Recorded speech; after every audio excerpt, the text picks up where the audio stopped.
बिस्मिल्लाहिर्रहमानिर्रहीम। Welcome to leaders forces academy. उम्मीद करता हूँ सब लोग खैरियत से होंगे। Pakistan navy sailors initial test के गारंटीड प्रिपरेशन के लिए हमने सीरीज स्टार्ट की हुई है। आज इसका लेक्चर नंबर 11 आप लोगों के साथ शेयर किया जा रहा है।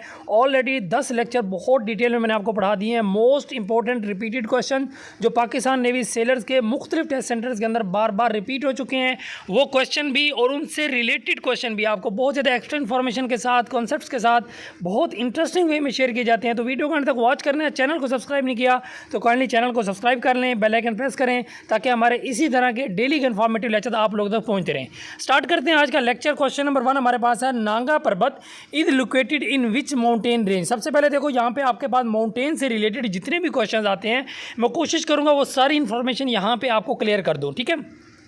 तो ये कौन सा, सबसे पहले इसका आंसर जो है ये आप लोगों ने खुद से अपने माइंड में गैस करना है। जो इसका आंसर है हमारे पास वो क्या है, option C is the correct option. Himalayan range is correct option. अब देखो ये नांगा पर्वत जो है इसकी हाइट आपसे पूछ ली जाए तो इसकी हाइट जो है वो 8126 मीटर इसकी हाइट है और ये दुनिया की 9th हाईएस्ट जो है चोटी है और पाकिस्तान की 2nd हाईएस्ट चोटी अगर पूछ ली जाए तो वो ये आपकी नांगा पर्वत। और इसका एक और नाम भी है जिसको आपका बोला जाता है किलर माउंटेन, इसको कहा जाता है। ये भी आपका मोस्ट इंपॉर्टेंट क्वेश्चन है, ठीक है। यहाँ पे इससे रिलेटेड मजीद क्वेश्चन मैं आपसे शेयर करता हूँ। अब ये पाकिस्तान की दूसरी बुलंदतरीन चोटी है, तो पाकिस्तान की सबसे जो बुलंदतरीन चोटी है वो कहाँ पे है, वो इस माउंटेन रेंज के अंदर मौजूद है। Option B Karakoram. और इसका नाम क्या है, इसका नाम है K2 और इसकी जो हाइट है ये भी आपके पूछी जाती है 8611 मीटर इसकी हाइट है। क्लियर हो गया। अच्छा यहाँ पे एक चीज़ मैं और क्लियर कर देता हूँ। ये हिमालयन रेंज जो है इसी के अंदर दुनिया की सबसे बुलंदतरीन चोटी माउंट एवरेस्ट जिसका नाम है ये भी यहीं पर मौजूद है। और माउंट एवरेस्ट वैसे कौन से कंट्री में आती है, नेपाल के अंदर आती है, ठीक है। नेपाल कंट्री में मौजूद है और यही हिमालयन माउंटेन रेंज पाकिस्तान में भी है और ये वहाँ से इंडिया से होते होते नेपाल तक जो है ना ये माउंटेन रेंज जाती है। क्लियर हो गया। माउंट एवरेस्ट की अगर हाइट की बात कीजिए तो 8848 मीटर भी इसकी हाइट है और कहीं पे आपको 8850 मीटर भी मिल जाएगी। तो दोनों में से जो ऑप्शन 49 जो है ना मीटर मिल जाए तो इनमें से जो भी आपको ऑप्शन में मिल जाएगा वो आपका करेक्ट ऑप्शन होगा, ठीक है। क्लियर हो गया। नेक्स्ट क्वेश्चन की तरफ हम मूव करते हैं। Who won the FIFA world cup 2022। यह आपके पिछले फीफा वर्ल्ड कप 4 जो है ना एक एटलीस्ट आपको याद होनी चाहिए और इसकी एक सिंपल सी ट्रिक मैं आपको बता देता हूँ। इसकी सिंपल ट्रिक जो है वो आप याद रखेंगे SGFA, ठीक है। ये 4 कंट्रीज़ की जो है ना ट्रिक आप याद रखेंगे। देखो सबसे पहले बल्कि मैं आपको एक चीज़ बता दूँ कि फीफा वर्ल्ड कप जो पिछले चले, इस क्वेश्चन का मैं पहले आंसर बता देता हूँ, ठीक है। इस क्वेश्चन का जो हमारा आंसर है वो ऑप्शन सी जो है ये करेक्ट ऑप्शन है। अर्जेंटीना ने 2022 का फीफा वर्ल्ड कप जीता था, ठीक है। अच्छा फीफा वर्ल्ड कप जो है ये कब स्टार्ट हुआ था, तो 1904 में जो है फीफा वर्ल्ड कप स्टार्ट हुआ था, ठीक है। और कहाँ पे स्टार्ट हुआ था, फ्रांस में स्टार्ट हुआ था, ठीक है। और इसका हेडक्वार्टर अगर आपसे पूछ लिया जाए तो इसका हेडक्वार्टर कहाँ पे है, इसका हेडक्वार्टर है ज्यूरिच के अंदर, ठीक है। ज्यूरिच कहाँ पे है, ज्यूरिच सिटी है कहाँ का, स्विट्जरलैंड का। तो इसका हेडक्वार्टर, फीफा का हेडक्वार्टर कहाँ पे है, ज्यूरिच के अंदर है। क्लियर। तो ये आपको सबसे पहले तो मैंने डिटेल बता दी फीफा से रिलेटेड। अभी फीफा वर्ल्ड कप हर 4 साल बाद खेला जाता है और अभी जो रिसेंटली जो फीफा वर्ल्ड कप हो रहा है, बल्कि मौजूदा भी हो रहा है, 2026 का हो रहा है, ये 23rd एडिशन है। कौन सा एडिशन है, 23rd एडिशन है। और यह कहाँ पे खेला जा रहा है, USA के अंदर खेला जा रहा है, कनाडा के अंदर खेला जाएगा और इसके अलावा कहाँ पे खेला जाएगा, मैक्सिको में खेला जाएगा। क्लियर हो गया। तो ये 3 इसके क्या होस्टेड कंट्रीज़ हैं, ठीक है। क्लियर हो गया। अच्छा इसके अलावा जो है इससे पिछले जो 4 जो फीफा वर्ल्ड कप हो चुके हैं वो किसने जीते हैं और किस किस कंट्री ने उसको होस्ट किया है, तो इसकी ट्रिक मैं आपको बता देता हूँ। SGFA ये ट्रिक याद रखेंगे।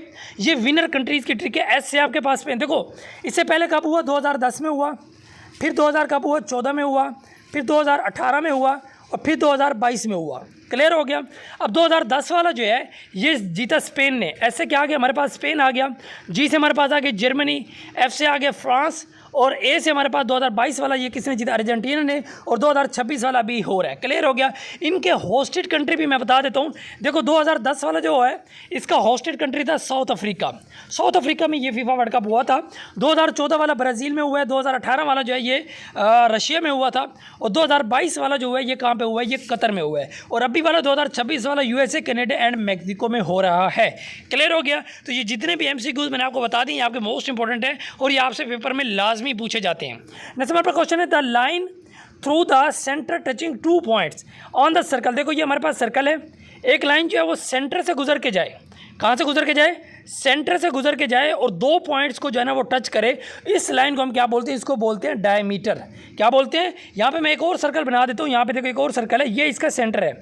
सेंटर से लेके इसकी बाउंड्री तक का जो डिस्टेंस होता है ये रेडियस होता है, और इसके दोनों साइड का डिस्टेंस, मतलब इस साइड भी इस साइड भी, यानी दो रेडियस मिलके 2r हमारे पास हो जाए तो वो क्या बनाते हैं, एक डायमीटर बनाते हैं। क्लियर हो गया? तो उम्मीद करते हैं यहाँ पे इसका जो करेक्ट आंसर है वो आपको समझ आ गया होगा। करेक्ट आंसर हमारे पास है डायमीटर। और अगर आपसे वो कहता है कि सेंटर से लेके आउटर बाउंड्री तक का जो डिस्टेंस है उसको क्या बोलते हैं, रेडियस बोलते हैं। और एक सर्कल के अंदर टोटल एंगल्स कितने होते हैं, 360 डिग्री होते हैं। ये भी आपका एमसीक्यू कई दफे पेपर में पूछा गया है। और एक ट्रायंगल जो होती है, ट्रायंगल के अंदर जो टोटल एंगल्स होते हैं, सम ऑफ 3 एंगल्स, ट्राई का मतलब होता है 3 एंगल्स होते हैं इसमें, और इसमें जो 3 एंगल्स का सम होता है वो कितना होता है, वो 180 डिग्री होता है। क्लियर हो गया? तो उम्मीद करते हैं ये सारी चीज़ आपको समझ आ गई होगी। नेक्स्ट क्वेश्चन की तरफ मूव करते हैं। लेकिन अगर अभी तक आपने हमारे चैनल को सब्सक्राइब नहीं किया तो काइंडली चैनल को सब्सक्राइब कर लें, बेल आइकन प्रेस करें, ताकि हमारे इसी तरह के डेली के इन्फॉर्मेटिव लेक्चर आप लोगों तक पहुंचते रहें। व्हाट्सएप नंबर आपको स्क्रीन में नजर आ रहा है, इस पर कॉन्टैक्ट करके आप हमारा फ्री व्हाट्सएप ग्रुप ज्वाइन कर सकते हैं, जहाँ पे आपको 100% गारंटेड आपको आपके सेंटर के हिसाब से तैयारी कराई जाती है। और इसके अलावा अगर आपने हमारी वेबसाइट पर ऑनलाइन टेस्ट देने हैं तो भी व्हाट्सएप नंबर आपको स्क्रीन नजर आ रहा है, आपको free of cost as per pattern of Pakistan navy sailor आपको जो है ना ऑनलाइन टेस्ट प्रोवाइड किए जाएंगे। तो नंबर आपको स्क्रीन में नजर आ रहा है, इस पर कॉन्टैक्ट करके आप हमारी वेबसाइट पे जो है ना ऑनलाइन टेस्ट भी दे सकते हैं। नेक्स्ट हमारा क्वेश्चन क्या है जी, the second longest river in the world. देखो यहाँ पे स्टेटमेंट पे आपने गौर करना है, एक होता है लॉन्गेस्ट, एक होता है लार्जेस्ट। अगर आपसे लार्जेस्ट पूछ लिया जाए, सेकंड का भी मैं बात नहीं कर रहा, अगर लार्जेस्ट रिवर आपसे पूछ लिया जाए पूरी दुनिया का, तो वो हमारे पास है अमेजोन रिवर, ठीक है। और लॉन्गेस्ट अगर पूरी दुनिया का सबसे पूछ लिया जाए तो वो नाइल रिवर है, ठीक है। क्लियर हो गया? ये वर्ड आपने याद रखने, जिस तरह का क्वेश्चन पूछा जाए उसी तरीके से आपने आंसर देना है, ठीक है। अब यहाँ पे उसने कहा सेकंड लॉन्गेस्ट, यानी कि सबसे ज़्यादा लॉन्गेस्ट नाइल रिवर है, तो दूसरा जो लॉन्गेस्ट रिवर होगा वो हमारे पास क्या होगा, वो होगा हमारे पास अमेजोन रिवर। ये हमारे पास क्या होगा, सेकंड लॉन्गेस्ट रिवर होगा। क्लियर हो गया? तो उम्मीद करते हैं आपको समझ आ गया। इनकी जो है ना हमारे पास लेंथ कितनी है ये भी आपको पता होना चाहिए, इनकी जो लेंथ है ये भी आपको याद होनी चाहिए। तो नाइल रिवर जो है ये मोस्ट इंपॉर्टेंट आपका एमसीक्यूज है, इसकी जो लेंथ आपसे पूछी जाती है 6650 किलोमीटर जो है वो इसकी लेंथ है। ये मोस्ट इंपॉर्टेंट आपका क्वेश्चन है, ठीक है। और दुनिया का दूसरा लंबा रिवर अगर आपसे लॉन्गेस्ट रिवर पूछ लिया जाए तो वो हमारे पास है अमेजोन रिवर, और इसकी कितनी है 6400 किलोमीटर जो है वो इसकी लेंथ है, ठीक है। हमारी अर्थ का अगर आपसे रेडियस पूछ लिया जाए तो वो भी ये 6400 किलोमीटर, ठीक है। हमारी अर्थ का जो रेडियस है वो भी 6400 किलोमीटर है। और दुनिया का थर्ड लॉन्गेस्ट रिवर अगर आपसे पूछ ली जाए तो वो ही हमारे पास ऑप्शन बी के अंदर आपको नजर आ रहा है, यंग्स रिवर, ठीक है। ये third longest river, longest key बात हो रही है, यहाँ पे लेंथ की बात हो रही है, ठीक है। तो तीसरा बड़ा जो है वो हमारे पास है ये वाला, और इसकी लेंथ कितनी है 6300 किलोमीटर जो है वो इसकी लेंथ है। और चौथा लॉन्गेस्ट रिवर अगर आपसे पूछ ली जाए तो वो मिसिसिपी रिवर है, और इसकी लेंथ कितनी है 6270 किलोमीटर। तो ये चारों रिवर्स की लेंथ आपको याद होनी चाहिए, ये आपके मोस्ट इंपॉर्टेंट क्वेश्चन है और आपके पेपर में ये लाजमी बार बार रिपीट होते हैं, ठीक है। क्वेश्चन ये हमारे पास pH value of neutral solution. देखो हमारे पास एक एसिडिक सोल्यूशन होता है, देखो 3 किस्म के सोल्यूशन होते हैं, तीनों यहाँ पे मैं आपको बता दूंगा। एक होता है हमारे पास एसिडिक, एक होता है बेसिक, और एक हमारे पास क्या होता है न्यूट्रल सोल्यूशन, जो यहाँ पे आपके पेपर में पूछा गया। तीनों पूछे जाते हैं। अब देखो जो एसिडिक सोल्यूशन होता है उसकी जो पीएच होती है वो लेस देन 7 होती है, ठीक है। जिसकी लेस देन 7 हो वो एसिडिक है, और जिसकी ग्रेटर देन 7 हो वो बेसिक है, और जो इक्वल टू 7 हो वो हमारे पास क्या होता है, वो न्यूट्रल सोल्यूशन होता है। तो यहाँ पे हमारे पास जो करेक्ट ऑप्शन होगा वो 7 होगा, pH of neutral solution. Neutral solution की जो पीएच होती है वो क्या होती है, वो 7 होती है। क्लियर हो गया? तो उम्मीद करते हैं ये आपको समझ आ गया होगा। नेक्स्ट क्वेश्चन की तरफ मूव करते हैं। Out of 1000 students 720 are boys, what is the percentage of girls. देखो टोटल स्टूडेंट मैंने आपको बताया था, एक simple formula obtain marks divided by total marks multiply by 100। इस फार्मूले से हम आपकी परसेंटेज निकालते हैं, इसी फार्मूले से हर क्वेश्चन को आपने सॉल्व करना है, ठीक है। अब यहाँ पे देखो गर्ल्स की परसेंटेज निकालनी है। देखो अगर 720 बॉयज़ हैं तो गर्ल्स कितनी है 280। हमने 1000 में से 720 माइनस कर दिया, 280 हमारे पास गर्ल्स है, तो 280 हमारे पास ऑब्टेन मार्क्स है, तो वो 280 ऑब्टेन मार्क्स है। टोटल मार्क्स कितने हमारे पास, वो 1000 है, और मल्टीप्लाई कर देना आपने 100 से। जिस तरह आपने क्या निकालना होता है, अपनी परसेंटेज निकालनी होती है। ये 2 0 से ये 2 0 कैंसिल, इस 0 से ये 0 कैंसिल, सिंपल हमारे पास कितना आंसर आ गया 28% जो है ये हमारे पास आंसर आ गया। किस चीज़ का, गर्ल्स की परसेंटेज कितनी है 28%। अब बॉयज़ की परसेंटेज कितनी होगी, तो ऑटोमेटिकली बॉयज़ की परसेंटेज कितनी है 72% जो है वो बॉयज़ है। क्लियर? अगर निकालना चाहे तो कैसे निकालेंगे आप, 720 को डिवाइड कर देंगे 1000 पे और मल्टीप्लाई कर देंगे 100 से। ये 2 0 से ये 2 0 कैंसिल, और इस 0 से ये 0 कैंसिल, तो 72% जो है या हमारे पास क्या आ गया, करेक्ट आंसर आ गया। क्लियर, उम्मीद करते हैं कॉन्सेप्ट के साथ ये चीज़ आपको समझ आ गई। Velocity increases the sign of acceleration. देखो कल भी मैंने कल के एक्सपीरियंस में ये चीज़ पढ़ाई थी कि आपका जो एक्सेलरेशन होता है वो पॉजिटिव भी होता है और नेगेटिव भी होता है। जब आपकी वेलोसिटी इंक्रीज हो रही होती है तो ये हमारे पास क्या होता है, पॉजिटिव एक्सेलरेशन, और जब आपकी वेलोसिटी क्या हो रही होती है, डिक्रीज हो रही होती है, तो ये हमारे पास क्या होता है, ये हमारे पास क्या होता है, जब डिक्रीज हो रही हो तो ये हमारे पास होता है नेगेटिव एक्सेलरेशन। ये दोनों आपके मोस्ट इंपॉर्टेंट क्वेश्चन है। और आपका जो है ना, ये दूसरी चीज़ जो होती है वो क्या होती है, दूसरी चीज़ जो आपकी होती है, इसके बारे में जो है पिछले क्वेश्चन में, पिछले लेक्चर में मैं आपको एक्सेलरेशन का पूरा टॉपिक जो है वो एक्सप्लेन कर चुका हूँ। तो आप जो है वो पूरा टॉपिक देखेंगे, वहाँ पे ये सारी चीज़ें आपको समझ आ गई। हमारे पिछले लेक्चर जो हैं ऑलरेडी 10 लेक्चर अपलोड हो चुके हैं और हर लेक्चर को हमने बहुत कंसेप्ट से पढ़ाया है। तो आप हमारे पिछले लेक्चर लाजमी देखें, चैनल को लाजमी सब्सक्राइब कर लें और व्हाट्सएप आपको स्क्रीन पर नजर आ रहा होगा, इस पर कॉन्टैक्ट लाजमी कीजिएगा। नेक्स्ट क्वेश्चन की तरफ मूव करते हैं। कहते हैं C is father of D and E. C जो है ये फादर है किसका, डी एंड ई का। देखो मतलब डी और ई जो है ये सी के बच्चे हैं। एफ जो है ये हस्बैंड है डी का, इसका मतलब जो डी है वो डॉटर है, डी जो है वो डॉटर है, तो उसका हस्बैंड जो है वो क्या है, एफ है। ठीक है, what is the relation of C and F. देखो सी जो है, डी जो है ये हस्बैंड है किसका, डी का, तो डी का जो बाप होगा वो उसका क्या होगा, फादर इन लॉ होगा। What is the relation of C to F, तो सी का जो रिलेशन होगा एफ के साथ वो क्या होगा, वो उसका फादर इन लॉ है। क्लियर हो गया, समझ आ गई आपको, उम्मीद करते हैं सिंपल से चीज़ आपको समझ आ गई होगी। या आपके रिलेशन से क्वेश्चन जो है ना काफ़ी ज़्यादा आपसे पूछे जाते हैं। नेक्स्ट नंबर पर क्वेश्चन है जी, कहते हैं 3 + 4 = 15। देखो 3 + 4 करो तो कितना आता है, 7 आता है, हमें पता है, लेकिन उसने कहा 14 है तो हमने मान ली थी 14 है। 5 + 7 करो तो कितना आता है, 12 आता है, कितना आता है 12। उसने कहा जी 24 है, हमने उसकी बात मान ली। 9 + 2 कितना होता है, 11। ठीक है, देखो उसने 7 का क्या कर दिया, डबल कर दिया 14, 12 का डबल कर दिया 24, 11 का डबल कर देंगे तो कितना आ जाएगा, 22 आ जाएगा। क्लियर हो गया, तो सिंपल सी चीज़ें हमारे पास कोडिंग डिकोडिंग के क्वेश्चन होते हैं, बहुत ज़्यादा आपसे पेपर में पूछे जाते हैं। और अगर आपने हमारे लेक्चर को कॉन्सेप्ट से समझ लिया तो इंशाल्लाह ताला ये चीज़ आपको क्लियर हो जाएगी। नेक्स्ट नंबर पर क्वेश्चन है, व्हीकल कवर 15 किलोमीटर इन 1 लीटर पेट्रोल। 1 लीटर पेट्रोल आप यूज़ करें तो कितना डिस्टेंस कवर हो रहा है, 15 किलोमीटर। वो कहते हैं 1 लीटर पेट्रोल जो है वो अगर कास्ट कर रहा है 49 रुपीज़ का, तो how much distance will cover in 450। आप याद रखो 450 में कितने लीटर पेट्रोल आएगा, तो आप क्या करेंगे, 450 को आप डिवाइड कर दोगे 90 पे, क्योंकि 1 लीटर जो आ रहा है वो 90 रुपीज़ में आ रहा है। ये 0 से 0 कैंसिल, 9 1 दा 9 और 9 5 दा 45, तो मतलब आपके पास यहाँ पे आंसर कितना आ गया, 5 आ गया। ठीक है, तो 5 लीटर पेट्रोल आपके पास आएगा कितने पैसों में, 450 रुपीज़ में। अब 1 लीटर में वो कवर कर रहा है 15 किलोमीटर, तो 5 लीटर में कितना करेगा, तो आप 5 को मल्टीप्लाई कर दोगे 15 से, तो हमारे पास कितना आंसर आ जाएगा, 75 हमारे पास यहाँ पे करेक्ट आंसर आ जाएगा। क्लियर हो गया, तो ये कॉन्सेप्ट के साथ पूरा मैंने आपको चीज़ जो है ना मैथमेटिकली भी यहाँ पे समझा दिया है। नेक्स्ट हम क्वेश्चन की तरफ मूव करते हैं। 1 / कोसेकेंट थीटा। देखो आपके पास जो ट्रिग्नोमेट्रिक फंक्शन होते हैं ये 6 होते हैं। ठीक है, मैं यहाँ पे आपको सारे एक दफ़ा समझा देता हूँ। देखो साइन थीटा, कॉस थीटा, और तीसरा आपके पास क्या होता है, टेन थीटा। ये आपने तीन जो है ना याद रखने हैं।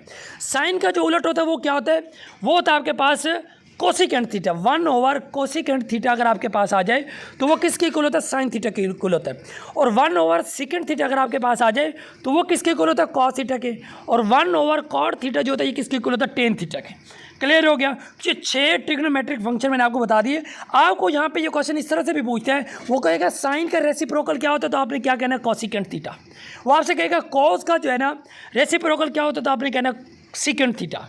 क्लियर हो गया, 1 / सेकेंड थीटा भी जैसे इस तरह क्वेश्चन इस तरह आ जाएगा तो 1 / सेकेंड थीटा आ जाएगा। और अगर आपको रेसिप्रोकल पूछ लेगा तो ये सारे इनके क्या है, रेसिप्रोकल है। क्लियर हो गया, तो उम्मीद करते हैं ये आपको एमसीक्यू समझ आ गया होगा। नेक्स्ट क्वेश्चन की तरफ मूव करते हैं हम। वो कहते हैं इनपुट जो है वो 100 है और आउटपुट जो है वो 3 है, एफिशिएंसी बताओ कितनी होती है।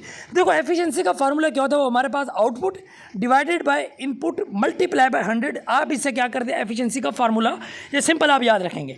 आउटपुट देखो कितनी है, 3, इनपुट कितनी है हमारे पास 100 और मल्टीप्लाई बाय 100 कर देंगे, तो ये 2 0 से 2 0 कैंसिल हो गया, तो 3 जो है 3% जो है ये हमारे पास क्या आ जाएगी, इसकी एफिशिएंसी आ जाएगी। और ये एफिशिएंसी जो है एक जो आपका एमसीक्यूज है ये लाजमी हर स्टूडेंट के पेपर में पूछा जाता है। तो ये एक सिंपल फार्मूला आपने याद रखना है, output divided by input multiply by 100। कोई भी क्वेश्चन है आप इस फार्मूले से क्या कर सकते हैं, इसको जो है ना क्लियर कर सकते हैं। ठीक है, नेक्स्ट हमारे पास क्वेश्चन है जी, when the sum of two angles is 90 degree, अगर दो एंगल्स का जो सम होता है वो 90 डिग्री अगर हो तो उसको क्या बोलते हैं, उसको बोलते हैं कंप्लीमेंट्री एंगल्स। और अगर दो एंगल्स का सम अगर 180 डिग्री हो तो उसको बोलते हैं सप्लीमेंट्री एंगल्स। और ऑब्ट्यूज एंगल क्या होता है, देखो एक ऐसा एंगल जो 90 डिग्री से ग्रेटर हो, 90 डिग्री से ग्रेटर हो, बस लेस हो किससे, 180 डिग्री से, 180 डिग्री से छोटा हो, उसको बोलते हैं ऑब्ट्यूज एंगल। और एक्यूट एंगल क्या होता है, जो 90 डिग्री से छोटा हो उसको एक्यूट एंगल बोलते हैं, ACUTE, ये याद रखने आपने सारे। राइट एंगल क्या होता है, जो इक्वल टू किसके हो, 90 डिग्री के, उसको क्या बोलते हैं, राइट एंगल। क्लियर हो गया। तो ये सिंपल से जो एंगल्स हैं, जितनी भी इसकी टाइप्स हैं, ये मैंने आपको समझा दी हैं। ये सारे आपके मोस्ट इंपॉर्टेंट MCQs है। इसको आपने जो है ना, जो जनरल मैथ वाले स्टूडेंट है वो भी इसको जो है ना लाजमी जो है ना इसको नोट करेंगे, या आपके पेपर में ये चीज़ पूछी जाती है, जनरल मैथ के क्वेश्चन है, ठीक है। नेक्स्ट हमारे पास क्वेश्चन क्या है जी, इफ 1 डजन एग्स, एक डजन जो एग है 12 अंडों की कीमत कितनी है, 100 रुपीज़, ठीक है। अब वो कहते हैं find the price of 60 eggs. पहले आप क्या करेंगे, मैंने आपको कई दफ़ा ये चीज़ बता चुका हूँ। देखो 100 एग की प्राइस कितनी है, 100 को आप 12 पे डिवाइड कर देंगे तो हमारे पास क्या आ जाएगा, एक अंडे की प्राइस आ जाएगी। पहले आपने क्या करना है, एक अंडे की प्राइस निकालनी है। तो 1 एग की प्राइस हमारे पास 12 को इस पर डिवाइड कर देंगे तो 8 पॉइंट, ये 8 पॉइंट कितना आ जाएगा, 8.33 आ जाएगा तकरीबन ये, ठीक है, 8.33, ठीक है। अब आपने एक अंडे की प्राइस निकाली 8.33, 60 अंडों की प्राइस निकालनी है तो 60 को आप क्या कर देंगे, 8.33 से मल्टीप्लाई कर देंगे तो 60 8 6 का कितना होता है हमारे पास, फिर 48, और 33 को 8 से मल्टीप्लाई करेंगे तो तकरीबन 500 आंसर आ जाएगा। कितना आ जाएगा, 500। यहाँ पे हमारे पास क्या होगा, करेक्ट ऑप्शन होगा। आप कैलकुलेटर यूज़ करके देख लेंगे, एग्जैक्ट यही आंसर आएगा, ठीक है। ये सिंपल शॉर्टकट तरीकों से देखो, 8 को आप मल्टीप्लाई करें, 8 6 48, यानी कि 480 तो आ जाएगा। अब 0.33 को आप जब जो है ना 6 से मल्टीप्लाई करेंगे तो वो हमारे पास 20 आ जाता है, ठीक है। तो उससे जो है ना हमारे पास ये वैल्यू आ जाएगी, ठीक है। 0.33 को मल्टीप्लाई करके देख लेना। क्लियर। नेक्स्ट हम क्वेश्चन की तरफ मूव करते हैं। द पॉइंट -43, देखो यहाँ पे इससे रिलेटेड मैं आपको ये पूरी डिटेल में आपको समझाने लगा हूँ। ये आपका एक ऐसा क्वेश्चन मैं आपको समझाऊंगा, यहाँ से एक क्वेश्चन हर स्टूडेंट के पेपर में लाजमी आएगा, ठीक है। अब देखो कैसे, देखो ये हमारे पास जो होते हैं ना, ये एक्सिस होता है, ये एक्स एक्सिस है, ये पॉजिटिव एक्स होता है, ये नेगेटिव एक्स होता है, ये पॉजिटिव वाई होता है और ये नीचे क्या होता है, नेगेटिव वाई होता है, ठीक है। याद रखना ये पॉजिटिव एक्स है, ये नेगेटिव एक्स है। और इसमें जो वैल्यू दी हुई है ना, हमेशा इसमें याद रखना, जो पहली वैल्यू होती है वो एक्स की होती है और दूसरी वैल्यू क्या होती है, वाई की होती है। अब उसने क्या कहा है, देखो -4, यानी कि एक्स की वैल्यू -4 है, फॉर एग्जाम्पल ये -4 है, ये वाला, ठीक है। ये यहाँ पे नेगेटिव एक्स की वैल्यू यही वाली है ना, ठीक है। और वाई की वैल्यू +3, ये 1, ये 2 और ये 3, ये पॉजिटिव है। इधर से एक लाइन लेके आए, इधर से एक लाइन लेके आए, तो ये हमारे पास कौन सा क्वाड्रेंट है, ये देखो, ये फर्स्ट क्वाड्रेंट होता है, ये सेकंड क्वाड्रेंट होता है, ये आपके पास थर्ड क्वाड्रेंट है और ये हमारे पास फोर्थ क्वाड्रेंट है। तो हमारा जो आंसर आ रहा है वो कौन से क्वाड्रेंट में आ रहा है, सेकंड क्वाड्रेंट में आ रहा है। क्लियर हो गया।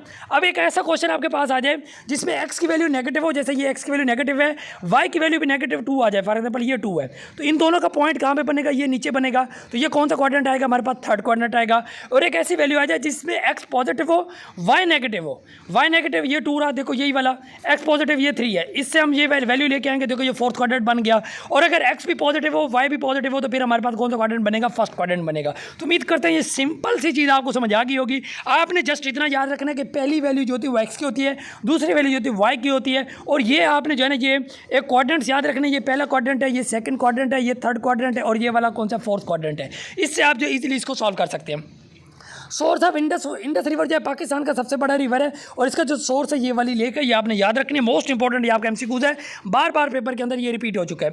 व्हाट्सएप नंबर एक तो दोबारा आपके साथ शेयर करते हैं, अगर आपने अभी तक हमारे चैनल को सब्सक्राइब नहीं किया तो काइंडली इसको सब्सक्राइब कर लें, बेल आइकन प्रेस कर लें। डेली इसी तरह के लेक्चर्स आप लोगों के साथ जो है ना शेयर किए जाते हैं, और व्हाट्सएप नंबर पर आप कॉन्टैक्ट करके हमारा फ्री व्हाट्सएप ग्रुप ज्वाइन कर सकते हैं। आपको यहाँ पे 100% गारंटेड जो है वो तैयारी करवाई जाएगी। Objective resolution was later made part of constitution, कौन से जो है आर्टिकल के तहत जो है ना ये कॉन्स्टिट्यूशन का पार्ट बना था, तो आर्टिकल 2A के तहत बना था।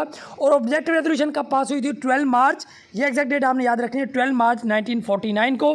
और इसको पास करने वाले कौन है, लियाकत अली खान साहब हैं। कौन है, हमारे first prime minister Liaquat Ali Khan साहब जो है वो इसको पास करने वाले हैं। क्लियर हो गया। नेक्स्ट हम क्वेश्चन की तरफ मूव करते हैं। इसको पेश करने वाले जो है वो लियाकत अली खान साहब हैं। पेश किसने की थी ये आपसे पूछा जाएगा, ठीक है। तो लियाकत अली खान साहब।